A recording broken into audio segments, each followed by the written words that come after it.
Thanks very much, Brendan.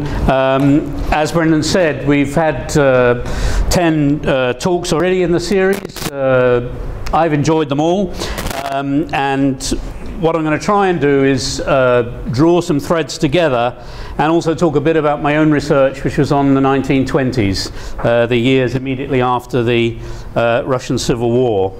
So, I'll do those two things and then finish up with some general thoughts. And I'm going to refer to other speakers who have contributed to the series. If you haven't been here and haven't heard them, don't worry about it.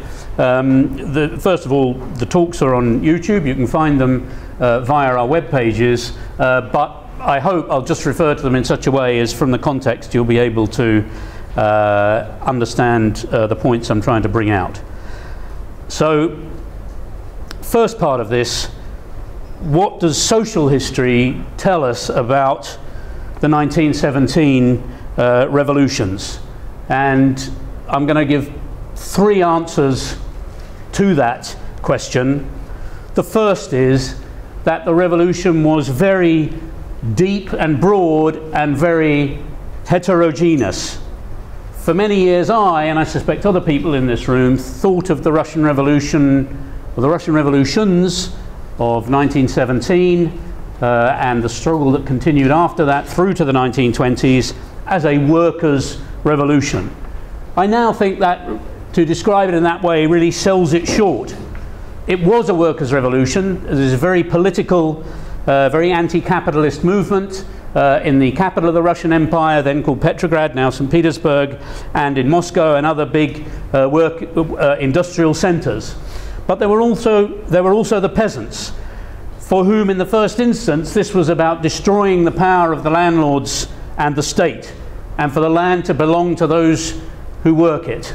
And in the summer of 1917, because generally peasants keep their activity to a minimum in the Russian countryside in the winter in this period, in the summer of 1917 the peasants go and take the land which they consider to be theirs without asking anybody's permission and against the orders that are being given to them even by that party which claimed to represent them, the Socialist Revolutionary Party. There were soldiers in the Russian army who again in the summer of 1917 undertook the biggest mutiny in world history as far as I know, where they took their rifles and simply left the front, or they did it in a more organized way. They had meetings and decided to arrest or even to lynch their officers and then left the front, or they fraternized with the soldiers in the opposite trenches, but in any case just said the way we're going to deal with the question of the First World War is we are not going to fight. There was a big movement among women in both the towns and the countryside. There was an enormous national movement against this collapsing central power of the Russian Empire. And in some of the talks we've heard about these different aspects. So Katie Turton gave a talk about this women's movement. Dmitry Tolkach gave a talk about the peasants specifically in the Ukrainian countryside. Sarah Badcock talked about how women's soldiers and peasants movements related to each other. I was lucky enough to have a work trip to St. Petersburg a couple of weeks ago, and I went into the State Museum of Political History and I took a picture of a picture that was on display, and if we can get the technology working in the second room, I'll show it to you. But I can tell you what it was. It was a picture of a regiment of Ukrainian soldiers demonstrating in Petrograd, in the capital of the Russian Empire, in early March 1917. I mean, I've never seen this picture before. I don't know if anybody here has. And there's a huge group of armed young men with this massive Ukrainian flag. I mean, think Mexicans walking down the streets of New York, or Irish soldiers walking down the streets of London. Absolutely incredible. And this national move, and calling for the national autonomy of Ukraine. And I mean, fair play to the curators at the State Museum of Political History, who in the current political atmosphere in Russia put that photograph on display and reminded us of that huge movement which was so all-embracing in 1917. So I think that's the That's a real starting point for thinking about what social history can tell us about the revolution. The second point I want to make is that these deep-going changes in society unleashed not only revolutionary movements but counter-revolutionary ones. We had a talk from George Gilbert about the right-wing organizations that flourished in the lead up to the First World War and the revolution in Russia, and an even more challenging, to me anyway, politically, talk from Brendan here about how anti-Semitism flourished not only among counter-revolutionary forces but also in the revolutionary camp, in the Red Army. And these are sobering things to remember. We also had our first speaker, Steve Smith, who reminded us what I think is a related point. Revolutions and civil wars are extremely violent affairs, and he spoke about just the huge, all-embracing level of violence into which the whole Russian Empire, or much of the Russian Empire, sank during the Civil War. He talked about the peasants' revolt in Siberia, which is much less well researched than the one in Tambov, for example, and the appalling violence on both sides of the most gruesome and torturous methods being used by peasants, by the Bolsheviks, by the whites, by everybody. Third point, can we draw any general conclusions about the mass consciousness of workers and peasants and women during the revolutions? I've been skeptical about this for some years, and I've got more skeptical listening to the talks in this series. And again, Dmitry Tolkach's talk, for example, he spoke about how these peasants live in this world which is very much isolated from the nearest town, never mind from national political dynamics, and how they thought about the world. But I think we can talk also about urban workers. We had Barbara Allen, who talked about Alexander Shliapnikov, who represented a comparatively privileged section of workers, the metal workers. And even though he was in the Bolshevik party, in Barbara's account, and she's written a biography of the guy, researched his in huge detail, he really saw the revolutionary process of 1917 as an opportunity to put the boot on the neck of the employers in a sense of negotiations about wages and conditions. But it was not really at the front of his agenda about completely transforming those conditions or abolishing the conditions of work, which would be the traditional communist understanding. In this respect, he operated like a Western European trade union leader, and indeed Barbara was asked at that talk, wouldn't he have fitted well into the House of Lords if he'd lived in the United Kingdom? And my answer, she gave a very good answer, but my answer would be he wasn't in the UK, and due to the conditions of the country he actually was in, he became a key and in fact very radical voice in the new government. So I think it's very difficult to talk about mass consciousness, and very easy to slip into assuming we know what a great big group of people thinks, when in fact we don't. Okay, second part of the talk is about the question that my own research focused on, which is the way that this mass of working class people that I've described were involved in revolutionary activity continuing after the revolution, the Civil War in the 1920s, and particularly their relationship with the Bolshevik Party, which claimed to rule the country in their name, and other political organizations. What happened to the aspirations for democracy, for collective action in 1917 that had been raised in 1917? How far did organizations like the Soviets and the workers' militia and the factory committees, how far did they actually go?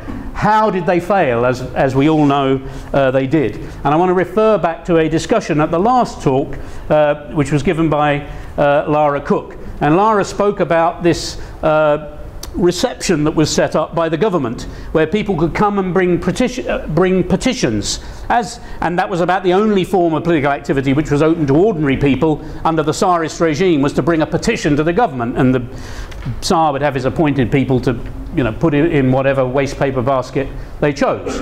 But the Bolsheviks turned this into something which they saw as a means of hearing what ordinary people, not through the Soviets or the trade unions or the other organizations, but directly had to say. And Lara argued that we need to look at these things historically and understand why people did what they did, not read back from what we know happened later. That is, that the thing descended into the nightmare of Stalinism, and not also to judge it by normative standards that we consider to be correct, but may not have been at the front of people's minds at the time. And this came up as a debate between her and some of the people in the audience, who said, well, wasn't this just a cynical ploy? You know, Lenin, at the same time as running this reception and claiming to hear what people had to say, was giving more powers to the Cheka, the security police under the new regime, who were arresting people quite systematically who had disagreements with that regime. My answer again would be, isn't it possible, well, I will answer the question with a question. Isn't it possible that Lenin was both at one and the same time sending the Cheka to repress people and also holding those audiences quite genuinely to try to understand what it was that working class people thought? I think probably that's the most accurate way of thinking what he was doing. About what he was doing. And what about the workers and peasants who may have embraced the idea of revolution but were hostile to the Bolsheviks as a party? Isn't it possible that they also had an agenda? That they also saw this as a way of making a point, or they saw it as a forum that they could use while being prepared to resort to protest actions, even violent protest actions, if necessary, to get that new government that claimed to speak for them to do things that workers and peasants wanted. And I think there's, so we need to look at what was Lenin's and the Bolsheviks' agenda, but also what was the agenda of those people who were trooping along to those sessions. So my own research looked at those dynamics, not in the period of the Civil War, which is mostly what Lara talked about, but in the period afterwards. And I started it for completely political reasons, because fundamentally I do think that collective action by the mass of people is the best way to change history. And I wanted to know where that had all gone wrong after the Russian Revolution. And I'd very often read about the Civil War and thought, well, people's choices were so constrained. Working people's choices were constrained. The Bolsheviks' choices were also constrained. People were worrying about where were the next day's food supplies going to come from. Are we still going to be in control of this territory next week, or is it going to be taken back by the White Armies? So I tried to do what Lara talked about, was to try to understand why people did things, taking into account not only the extraordinary circumstances they were living through, but also the ideas they had in their heads when they entered into those circumstances. And certainly in the case of the Bolsheviks, the legacies of the 19th century socialist movement in which the leaders of that party had come up. We've heard a lot about the rank and file of the Bolshevik Party from some of our speakers, such as Gleb Albert, who spoke about the international the hopes of those rank and file Bolsheviks for international revolution. Andy Willimot described how some of them had participated in experiments in communal living in the 1920s and so on. And these are very similar to the sort of people that I researched. So I looked at workers who were in the Communist Party and those who were outside. And my research was conducted in Moscow, and it concerned the period immediately after the Civil War. So I thought, well, this was a period when people, the men, by and large, came home from the front. That resulted very often in women losing their jobs in the factories and the men going back to those jobs. But they came back with these hopes, and there was a sense, which you can see if you read the newspapers of the time and people's writings of the time and letters and minutes of meetings and so on. There's a sense that now we can really do something. We've beaten the whites. We've taken state power. We've beaten the whites. Now we can do something. So I'm going to say quickly 5 things that came out of that research. The first thing I looked at was the big movement among workers in the spring of 1921. And as many of you know, the culmination of that movement was the revolt at the Kronstadt naval base, which was put down very violently by delegates to the Communist Party Congress who were organized into an armed group to go and suppress this revolt, with the loss of hundreds of lives. And it's rightly seen as a turning point in the retreat and defeat of the revolution. I looked at what was happening in Moscow in the few weeks before the Kronstadt revolt, and in fact the movement in the Moscow factories and in the factories in Petrograd, as it was called at the time, had by and large subsided by the time the Kronstadt revolt happened. And I mean, that's one of the reasons why I don't agree with those historians who say this was a third revolution or a step towards a third revolution. I think if you look at the demands that people were making, they wanted a Soviet system, but they wanted a Soviet system which was democratic, and they wanted an improvement in their material conditions. So there were two big themes around which workers organised. One was these political demands, and they were strongest at Kronstadt. Free elections to the Soviets, which had essentially come to an end. Freedom of speech and assembly for working class parties, not only the Bolsheviks, which had essentially come to an end, and an end to repression of those working class political parties. Those are demands repeated time and time again in the resolutions. Workers want to return to these freedoms, which already by 1921 have by and large been swept aside. They also had economic demands. They demanded, there was a very popular slogan, the equalization of rations, which meant, you know, no toleration of bureaucrats who are finding ways of getting 2 or 3 portions, and also an end to grain requisitioning. During the Civil War, the Bolshevik government, like many governments in wars, had sent detachments to the countryside, or encouraged workers to organize detachments to the countryside to basically go and take food from the peasants. And these workers, many of whom came from a generation or less ago from the countryside, knew that this policy was unsustainable. And they were passing resolutions demanding an end to this grain requisitioning, which were within weeks were taken up by the Communist Party itself and formed the basis of the new economic policy, which was adopted in 1921. I mean, in many ways this movement of 1921 was defeated, and it was certainly defeated in its aspirations for a more democratic form of Soviet rule, but part of those policies were co-opted and taken by the government and implemented in the new economic policy.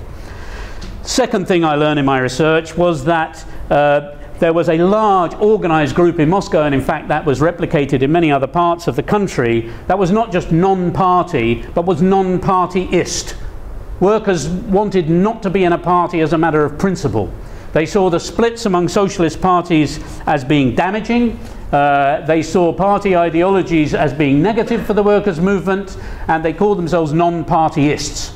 And they took the seats on the Moscow Soviet, representing all the big factories, in an election to the Moscow Soviet in April of 1921, after this revolt had been defeated. They won a decisive victory. They went to the Bolsheviks and said, okay, let's all work together, comrades, to build the socialist economy and so on. And to cut a long story short, because of time, were basically told, no, that's not going to happen. We are going to decide from the top. And that brings me to the third point, which is in this period when the Civil War has ended, and when you think there was some breathing space, the Bolshevik party policy is characterized by this complete intolerance of all opposition, whether from outside the party or within. Of course, there'd been physical repression of dissidents within the Civil War, and very brutal repression of peasant movements. That was relaxed to some extent during the 1920s, but not for dissidents who had an articulated political position of opposition to the government. These people were systematically harassed, victimized, and if necessary arrested and jailed. I formed the view through my research that in the early 1920s the Bolshevik Party effectively offered the working class a social contract. Workers were essentially told by the government, your wages will gradually improve, you'll be offered the sort of welfare benefits that are now becoming available to workers in European countries, health services, education, and so on. You will be permitted to complain about workplace matters via structures that hadn't existed under Tsarism, but not to damage production by striking. You are expected to improve labour productivity. And the other side of this bargain was that politics was the appropriated area for the party. If workers went on strike, the organisers would be sacked and sometimes arrested. If they engaged in political activity outside the Bolshevik party, they risked the same sort of punishments. And at the same time, as a fourth point, the Bolsheviks were developing forms of mass mobilization politics, which I think it says a lot about the way that communist parties and communist organizations subsequently operated in not only in the Soviet Union but in countries which remained capitalist. The working class figured as a passive force called into action by party decisions. And two examples of this. One, they had a campaign, there was a dreadful famine on the Volga in 1921 and 22. And in 1922, the young communists organised a campaign to seize church valuables to fund famine relief. And on one level, this is just a piece of cynical nonsense, because the famine was caused by transport problems which had cursed the Russian state, whether it was the Bolsheviks or the provisional government or the Tsarists, every harvest time for many years. It had also been caused by a bad harvest. All these things were exacerbated by the exhaustion caused by the Civil War. Money, of which there was quite a bit, really wasn't going to help. But the Communist Party saw this as an opportunity to do some anti-religious propaganda. And any attempt to, so for example, people would say, well, let's form a detachment and go to the famine areas and do sort of, direct action to support like people do now, and so they should in the case of supporting refugees. Nothing of the kind. Go to your local church, take the valuables, we'll take charge of those and use the money and so on, everything centralized. And when there's then a trial in 1922 of the leaders of the Socialist Revolutionary Party who had sided with against the Bolsheviks during the Civil War, but they were historical leaders of this party which historically had represented the peasantry, and they were on trial for charges kind of like treason as a result of what had happened during the Civil War.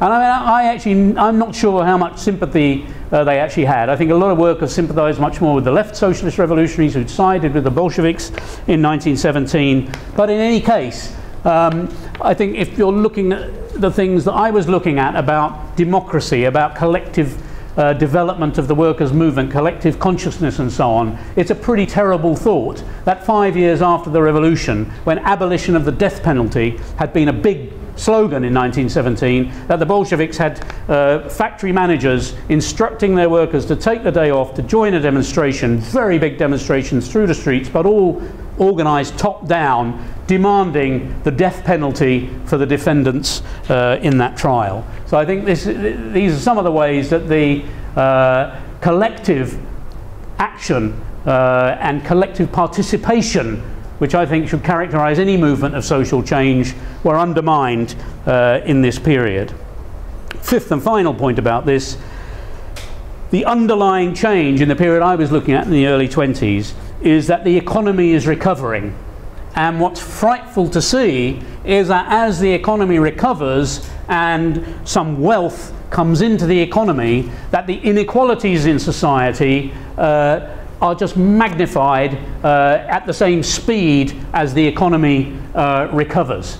As soon as there's wealth, there are people there to appropriate it for themselves or channel it to purposes that they think are right. And you've got a kind of parallel process where the party is getting bureaucratized, people are being not elected to positions, but they're handing these so-called lists, the Russian word for list, nomenclatura, that's where that word comes in. These lists are being, of appointees are being drawn up instead of elections. In the factories, managements are being given power over their workforces, very similar to the sort of powers that they had under the old regime, and there are opportunities for corruption really throughout. And so as this wealth reappears in the economy, very great material inequalities soon reappear. I avoided in my research really getting into the question that a lot of us old lefties obsess about, which is the class character of the Soviet state. I couldn't see in my research something you could call a ruling class, of the sort of thing I've experienced living in this country, because it wasn't there. It's bits and pieces of bureaucrats, of people trying to get their hands in the till and so on and so on. But what you also see is that the Communist Party from 1922 passes resolutions at conferences and meetings which approve many of these inequalities. Of course, there's anti-corruption campaigns from going on the whole time, but there are other resolutions being passed which effectively allow these little pockets of wealth and power to be appropriated within the system. Okay, so finally, some sort of big picture conclusions.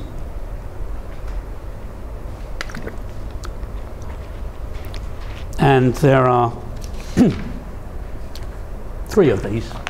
So, first thing, how do we get from the situation I've described in the 1920s to the Stalinist system, which Don Filzer described in his talk to this group, and he's described in his books, which is Stalinism in its sort of finished form. The super exploitation of workers, the driving of peasants into the factories by the forced industrialization and forced collectivization in the first 5-year plan, and the madness, one of Don's big points, of so-called Soviet planning, which he insists was not planning at all. So, and the hugely increased level of repression that you get in the late 20s and early 30s. How do you get from the early 20s to this? And my view is not that Bolshevism led to Stalinism, although there were clearly some continuities. But that Bolshevism clearly, and I've tried to describe some of the ways, clearly disarmed the working class. I had to ask myself the question at the end of my research, well, could things really have been different if the Bolshevik Party, the leaders or members had done things differently in the early 20s? And I came to what sounds like, I'm not a pessimistic person, but I came to what sounds like a rather pessimistic conclusion, that perhaps they couldn't have been terribly different because of the circumstances in the country. But what could have been different was that the working class need not have been politically disarmed in the way that it was. The working class could have been better prepared to fight back against these inequalities. And there's essentially no point in the early 20s or the mid-20s or any other time when the leaders of the Bolshevik Party say to workers, look, this is all beyond our control, do what you can, fight back as best you can. You never hear that message. You hear it from tiny groups of former Bolsheviks, like the Workers' Truth Group, who were expelled from the Bolshevik Party in 1922. They're very clear about what's going on, and they say the working class doesn't have to fight this new bureaucratic technical intelligentsia. And their punishment for raising these issues is the same as everybody else's: arrest, and if you're unlucky, exile to Siberia. Okay, second question, and this was just to pick up on a point that was made by one of our speakers, Christopher Reed. Chris said, and it was an eyebrow-raising moment for this group, if Trotsky had won the leadership of the Bolshevik Party instead of Stalin, would the regime have been more ruthless or less ruthless? And Chris said it would have been more ruthless for sure. I actually don't agree with his answer. I'm not talking about that now, because what I think is far more important is the question, which I would argue is a flawed question. Because there are a lot of variables in historical situations.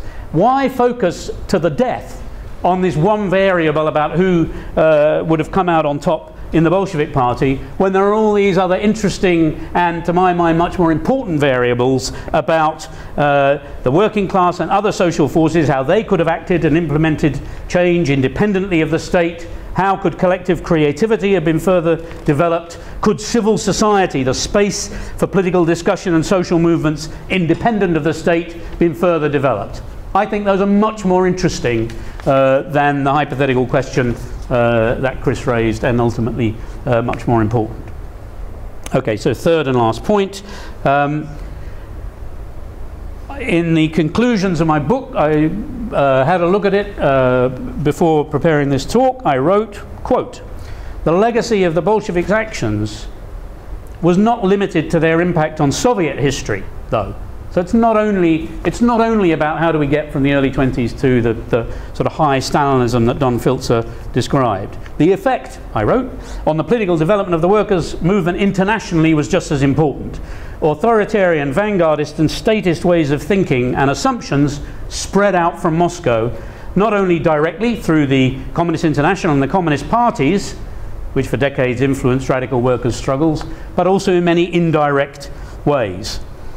Bolshevik ideology that packed the powerful punch of association with the first workers' revolution for decades clouded, obstructed and diverted efforts to develop socialist ideas and strategies.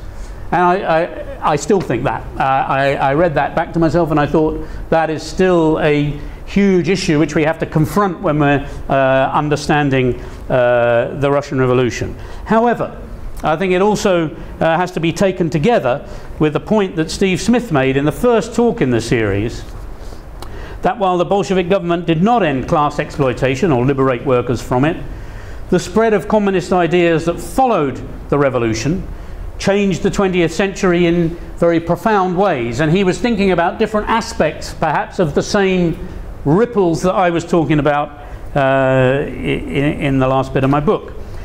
Steve argued at the first talk in this series that this explosion of communist ideas across the world, which was boosted by the Russian Revolution, opened the way for anti-colonial movements. He said, how could you imagine that Ho Chi Minh could have gone to the Second Congress of the Communist Party of France in 1920 and made the stirring speech against French imperialism that he did, had the Russian Revolution not happened?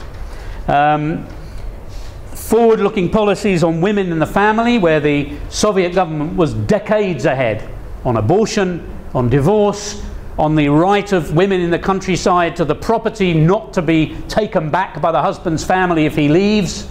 Really important legal things like this. These were also ways in which the Bolshevik government enabled people everywhere to look forward. And I'm paraphrasing here just a little. I think Steve was arguing that without the Russian Revolution, the 1960s would never have happened and modern day social movements would look quite different. So to finish, the point is that we need to overcome the negative legacies and disentangle them from these great progressive legacies of 1917 in order to make that revolution something which has some meaning for us today. Thank you.